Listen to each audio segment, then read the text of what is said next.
Hello friends, last વિડીયોમાં આપણે જોયું હતું કે ટૂંકા દાખલાઓ કેવી રીતે કરવા. બરાબર છે, જ્યારે તમને વિચરણ આપેલું હોય, પ્રમાણિત વિચરણ આપેલું હોય, ત્યારે COV XY આપેલું હોય તો કઈ રીતે કયા સૂત્રનો ઉપયોગ કરીને આપણે B, A અને Y કેપ શોધવાના છે એ આપણે જોયું હતું. હવે આ વિડીયોમાં આપણે જોવાનું છે કે નિશ્ચયતાનો આંક. આ દાખલાઓ પણ તમને 3 માર્કમાં પૂછાઈ શકે છે. બરાબર છે, જેમાં તમારે નિશ્ચયતાના આંકની અંદર તમારે R². હવે પહેલાં તો નિશ્ચયતાનો આંક એટલે થાય શું?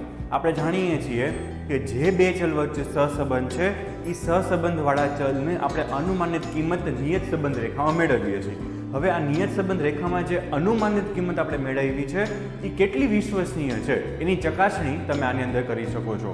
તો અહીંયા તમને કીધું જ છે કે નિશ્ચયતાનો એટલે શું થાય તો કે અનુમાનિત વિશ્વસનીયતા ચેક કરવા માટેનું એક માપ છે જેને કહેવાય છે નિશ્ચયતાનો આંક. એટલે કે બે ચલ જે આપેલા હશે x અને y, એ બે વચ્ચે સહસંબંધ તો છે જ, એના ઉપરથી આપણે એક એનું અનુમાનિત કિંમત ગોતેલી છે બીજા ચલની, અને એ આપણું કેટલું વિશ્વસનીય છે એ જાણવા માટે આપણે નિશ્ચયતાનો આંક આપણે મેળવીએ છીએ, જેનું સૂત્ર થાય છે R², કેપિટલ R².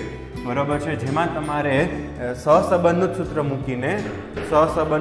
મૂકીને તમારે માહિતી મેળવવાની છે. એટલે કે x અને y, x² અને y².